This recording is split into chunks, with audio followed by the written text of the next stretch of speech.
शेषावतार लखन लाल की, जगत जननी सीता माता की।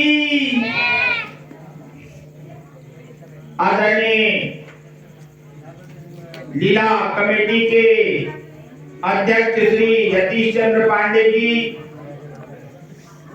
सचिव श्री विक्रम सिंह सामंत जी, उपाध्यक्ष श्री शोभन सिंह बोरा जी, सचिव श्री विक्रम सिंह सामंत जी, सह सचिव श्री दीपक जोशी जी, कोषाध्यक्ष श्री गोविंद पांडे जी, सदस्य श्री महेश राम जी, श्री भगीरथ सामंत जी, पवन धामी जी, नरेश बोरा जी, कथावाचक श्री हरिश्चंद्र पांडे जी, संरक्षक महानुभाव श्री हरि सिंह बोरा जी, श्री खष्टी वल्लभ पांडे जी, श्री नैन सिंह सामंत जी, श्री लक्ष्मण सिंह सामंत जी, श्री भुवन चंद्र भट्ट जी, श्री बद्री सिंह सामंत जी, श्री हयात सिंह सामंत जी, श्री शंकर सिंह सामंत जी, श्री भगवान सिंह बोरा जी। साजबाग में श्री भुवन चंद्र पांडे जी बाजा मास्टर, श्री अमर राम जी तबला मास्टर, श्री सूरज कुमार जोड़ी मास्टर, रामलीला के director Shri Vasudev Upadhyay ji, makeup master Shri Prem Singh सामंत जी, वॉलियंटर श्री शंकर सिंह बोरा जी, सूरज सिंह बोरा जी, राहुल सिंह बोरा जी, कमल सिंह कठायत जी, रमेश सिंह तिवारी जी, जीवन सिंह बोरा जी, सोनू सिंह सामंत जी, धन सिंह सामंत जी, रवि सिंह पुजारी जी, हेमचंद्र पांडे जी, खिलानंद पांडे जी, तारा सिंह सेला जी, लक्ष्मण राम जी, श्री हयात सिंह सामंत जी, श्री गणेश सिंह पुजारी जी, श्री हयात सिंह सामंत जी सहित समस्त लीला सहयोगी जन, समस्त पात्रजन, उपस्थित समस्त सज्जन, माताएं बहनें, प्यारे बच्चों, युवा साथियों, आज श्री रामलीला समिति मठक के तत्वावधान में यह रामलीला की 7वें दिन की संध्या है, जब हम भगवान श्री रामचंद्र जी की लीला का दर्शन करेंगे। भगवान श्री रामचंद्र जी श्री हरि विष्णु के अवतार हैं। श्री हरि विष्णु इस संसार के पालक हैं। यस्य स्मरण मात्रेण जन्म संसार बंधनात्, जिनके स्मरण मात्र से ही व्यक्ति जन्म और मृत्यु की पीड़ाओं से, जन्म और मृत्यु के बंधन से दूर हो जाता है। यस्य स्मरण मात्रेण जन्म संसार बंधनात् विमुच्यते नमस्तस्मै विष्णवे प्रभो विष्णवे। वही भगवान विष्णु हैं जो इस संसार का पालन करते हैं, इस सृष्टि की उत्पत्ति करते हैं। वो हम सभी लोगों पर कृपालु हों। उन्हीं के सप्तम अवतार भगवान श्री रामचंद्र जी की इस लीला को हम सभी लोगों को देखने का अवसर मिल रहा है। सम्मानित सज्जनों, आप विगत दिनों से भगवान श्री रामचंद्र जी की लीला को बड़े ही मनोयोग से देख रहे हैं। कल रात्रि में जो आपने लीला देखी, उसमें भगवान श्री रामचंद्र जी को राज्याभिषेक के समय वन में जाना पड़ा। जिस समय राजा दशरथ जी उनको राज तिलक देने वाले थे, वो एक ऐसा समय था, पूरी अयोध्या नगरी खुशी से झूम रही थी। लेकिन एक मंथरा दासी के मन में यह विचार आ गया कि क्यों ना कैकेयी रानी का पुत्र भरत राजगद्दी संभाले। तो उन्होंने कैकेयी को जाकर समझाया मंत्रा ने कि राम को राज तिलक मिल रहा है, क्या तुम्हें कोई होश खबर है? तो कैकेयी कहती है, राम को राज तिलक मिल रहा है तो ये तो बहुत ही खुशी की बात है। मुझे तो राम भरत से भी अधिक प्यारे हैं। राम हमारे रघुकुल के सबसे बड़े पुत्र हैं, उन्हीं को राज तिलक मिलना चाहिए। लेकिन मंथरा समझाती है कि यदि तुम्हारी सौत के पुत्र को राज तिलक मिल गया तो तुम्हें दासी की तरह रखा जाएगा। इसलिए जो तुम्हें राजा दशरथ जी ने 2 वरदान देने हैं, उन 2 वरदानों को मांगने का समय इस समय आ गया है। तुम एक वरदान से तो भरत के लिए राजगद्दी मांग लो, दूसरे वरदान से रामचंद्र जी के लिए 14 वर्ष का वनवास मांग लो। केकई मंथरा के सिखाए पर मान जाती है और कोप भवन जाती है।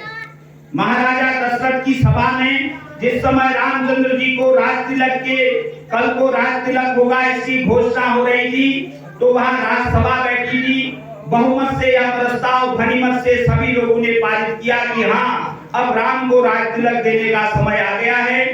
चारों तरफ पूरी सभा में खुशी थी। राजसभा दिन भर चली। राजसभा चलने के बाद महाराजा दशरथ संध्या के समय सबसे पहले जो उनके घर में उनके राजमहल में मंदिर था वहां पर जाना चाहिए था महाराज दशरथ जी ने। और भगवान से कभी भी कोई खुशी का क्षण हो, कभी भी किसी खुशी को मनाना हो या कोई खुशी की बात हो, घर में कोई खुशी आने वाली बात हो, आपको कहीं पर पता चलता है कि हमारे घर में खुशी आने वाली है, तो आप सबसे पहले अपने घर में बने मंदिर में जाएंगे और भगवान से प्रार्थना करेंगे कि यह खुशी हमें मिल जाए, भगवान आपकी कृपा रहे। लेकिन संध्या के समय कहाँ जाना चाहिए? अपने मंदिर में, अपने घर के मंदिर में भगवान के चरणों में दिया जला के उस खुशी को बनाए रखने की प्रार्थना करनी चाहिए थी। लेकिन सांझ के समय महाराजा कहाँ गए? केकई के भवन में चले गए। केकई को यह बताने के लिए कि आज बड़ी खुशी की बात है, पूरी राज्यसभा ने हमारे राम को राज तिलक देने का प्रस्ताव ध्वनिमत से पारित किया है, खुशी से पारित किया है। वहां गए तो मंथरा दासी बैठी है, रो रही है। राजा दशरथ जी ने पूछा क्यों रो रही हो? उन्होंने कहा केकई को भवन में गई हैं इसलिए वहां रो रही हैं, तो मैं उनकी दासी हूँ, मैं भी रो रही हूँ। राजा ने पूछा गोप भवन? जो राजा के दरबार में, राजा के राजमहल में गोप भवन बना हुआ था उसमें आज तक कोई नहीं गया था। पहली बार केकई गई थी। सांझ के समय गोप भवन में केकई की कुछ न कुछ अशुभ होने वाला था, तो राम को राज तिलक मिलने की बजाय राम के लिए केकई ने क्या मांगा? 14 वर्ष का वनवास। तो दशरथ जी कहते हैं पहली जो मांग तुम्हारी है वह नहीं हुई है फार मुझे, पहली जो मांग तुम्हारी है वह नहीं हुई है फार मुझे, हो भरत लाल को राज तिलक या हर्ष सहित स्वीकार मुझे। दशरथ जी कहते हैं भरत लाल को राज तिलक हो, ये मुझे तुम्हारी मांग स्वीकार है। पर देश निकाला राम को हो, वो भी 14 वर्षों को, इसमें तुमने क्या सोचा है? मैं समझ न पाया भेदों को। दशरथ जी कहते हैं ठीक है, भरत को राजगद्दी दे देते हैं, लेकिन राम को 14 वर्ष का वनवास क्यों? यही बात केकई मंथरा से पूछती है पहले। जब मंथरा कहती है कि भरत के लिए राजगद्दी मांग लो, राम के लिए 14 वर्ष का वन मांग लो, तो केकई मंथरा से कहती है ठीक है, हम भरत के लिए राजगद्दी मांग लेते हैं, लेकिन राम को वनवास क्यों मांगे? तब मंथरा सिखाती है, कहती है 14 वर्ष का समय बहुत बड़ा होता है। यदि रामचंद्र जी अयोध्या में नहीं रहेंगे तो कोई भी भरत को राजा स्वीकार नहीं करेगा। सब लोग अपनी समस्या को लेकर रामचंद्र जी के ही पास जाएंगे। और यदि राम 14 वर्ष के लिए वन चले गए तो यहाँ के लोग धीरे धीरे राम को भूल जाएंगे और भरत इतने प्रतापी और सौम्य स्वभाव के हैं कि पूरी अयोध्या भरत को ही राजा मानने लगेगी। यहाँ तक की सोच रखी गई थी कि मंथरा के द्वारा, यहाँ तक की सोच रखी गई थी। मंथरा की जीभ में ऐसी सरस्वती बैठा दी थी, उल्टी सरस्वती बैठा दी। सकारात्मक सरस्वती बैठने की बजाय नकारात्मक सरस्वती बैठ गई। क्यों बैठ गई मंथरा की जीभ में? क्योंकि जब भगवान रामचंद्र जी को राज तिलक होने जा रहा था तो देवताओं ने स्वर्ग में सोचा कि यदि ये राज तिलक इनको मिल गया और अयोध्या की गद्दी पर बैठ गए, अयोध्या इनको ही संभालने लगे, तो जो वन में बड़े बड़े राक्षस इधर उधर लंका में विश्व भर में राक्षसों का राज हो गया है, उनको कौन मिटाएगा? इसलिए राम का वन जाना जरूरी है। तब यह खेल रचा गया।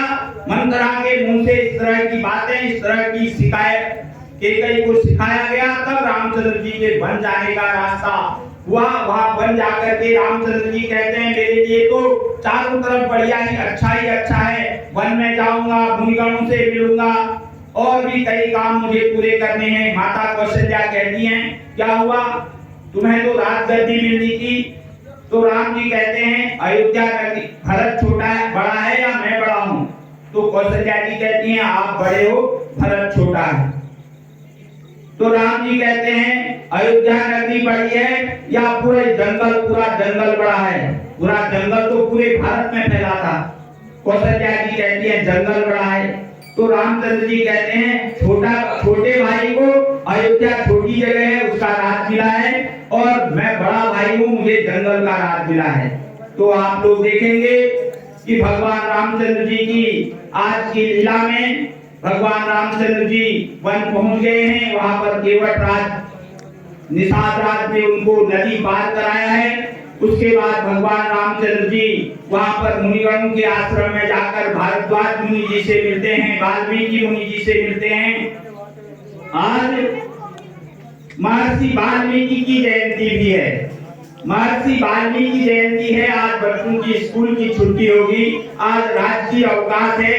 तो महर्षि वाल्मीकि जी कौन थे? पहली रामायण संस्कृत का पहला महाकाव्य महर्षि वाल्मीकि जी ने लिखा है।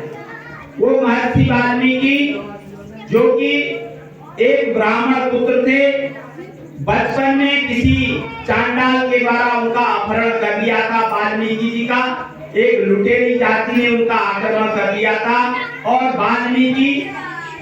उनका अपहरण वाल्मीकि जी का एक लुटेरू ने कर लिया था और अपने साथ लुटेरा बना लिया था।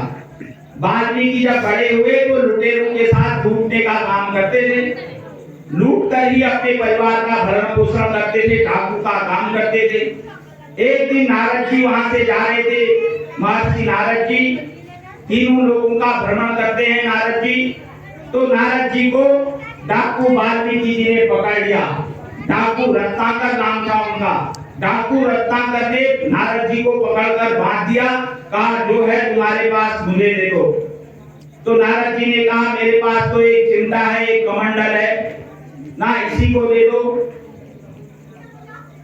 तब नारद जी ने कहा कि ये डाकू रत्नाकर, तुम ये चोरी डकैती क्यों करते हो? ये तो पाप का काम है। तो रत्नाकर डाकू ने कहा इस चोरी डकैती करके मैं अपना परिवार पालता हूँ। तो नारद जी ने कहा ठीक है, तुम चोरी डकैती करके अपना परिवार पालते हो, पाप करते हो, तो इस पाप में तुम्हारा परिवार तुम्हारे साथ भागीदार है क्या? तुम्हारा परिवार के लोग ये कहेंगे कि जितना पाप रत्नाकर डाकू करता है हमारे साथ, हमारे पास भी उतना ही पाप लगे हमको। उसने कहा ठीक है। रत्नाकर डाकू ने पेड़ से बांध दिया नारद जी को और घर जाकर कहा कि मैं तुम लोगों को, अपने परिवार से कहा, मैं तुम लोगों को लूट करके पालता हूँ, लोगों को लूटता हूँ और परिवार को पालता हूँ। क्या तुम मेरे परिवार वाले इस पाप में मेरे भागीदार बनोगे? तो परिवार वालों ने कहा हम क्यों बने तुम्हारे पाप में भागीदार? हम परिवार पालना तुम्हारा काम है, तुम चाहे लूट के लाओ या पुण्य करके लाओ, काम करके लाओ, लेकिन हम तुम्हारे पाप में भागीदार नहीं बनेंगे। नरक जाना होगा तुम जाओगे, परिवार वाले नहीं जाएंगे। इधर रत्नाकर डाकू नारद जी के पास आए। नारद जी ने कहा क्या हुआ, परिवार पाप का भागीदार बनने को तैयार है क्या? तो रत्नाकर डाकू ने कहा कोई भी पाप का भागीदार बनने के लिए तैयार नहीं है। तब नारद जी ने कहा देखो तुम्हारा परिवार ही तुम्हारे साथ पाप का भागीदार बनने के लिए तैयार नहीं है, तो ये पाप का काम छोड़ दो। तो रत्नाकर डाकू की आंखें खुल गई। रत्नाकर डाकू को नारद जी ने कहा कि राम राम जपो, राम का नाम तुम्हारा उद्धार करेगा। तो वह डाकू था, उससे राम का नाम नहीं लिया जा रहा था। डाकू ने कहा मैं नहीं कह सकता ऐसा, ये मेरे से बोला ही नहीं जा रहा, राम राम राम राम। तो नारद जी ने कहा राम राम मत कहो, राम राम राम राम राम राम कहो। तो रत्नाकर डाकू मरा मरा कहने लगा, मरा मरा कहते कहते राम राम राम राम राम राम राम। रत्नाकर डाकू को ने तपस्या की और तपस्या करके उनके शरीर के चारों तरफ जो है मिट्टी का मिट्टी लगी इतने वर्षों तक तपस्या की, तब उनका नाम भगवान ने वाल्मीकि रखा और ब्रह्मा जी ने उनको आशीर्वाद दिया कि आप जो है बड़े महर्षि होंगे और आप रामायण लिखेंगे। उन्हीं महर्षि वाल्मीकि ने रामायण लिखी है संस्कृत की, जिसको आज हम यहाँ पर स्वामी गोस्वामी तुलसीदास जी की रामायण के साथ चरितार्थ कर रहे हैं। तो आप सभी लोग लीला का दर्शन कर रहे हैं, आप सभी लोगों को बहुत बहुत धन्यवाद है। अब हम लीला का कार्यक्रम शुरू करते हैं। आप सभी के समक्ष में लीला मंच डायरेक्टर श्री वासुदेव उपाध्याय जी को सौंपता हूँ। बोलिए सियावर रामचंद्र की।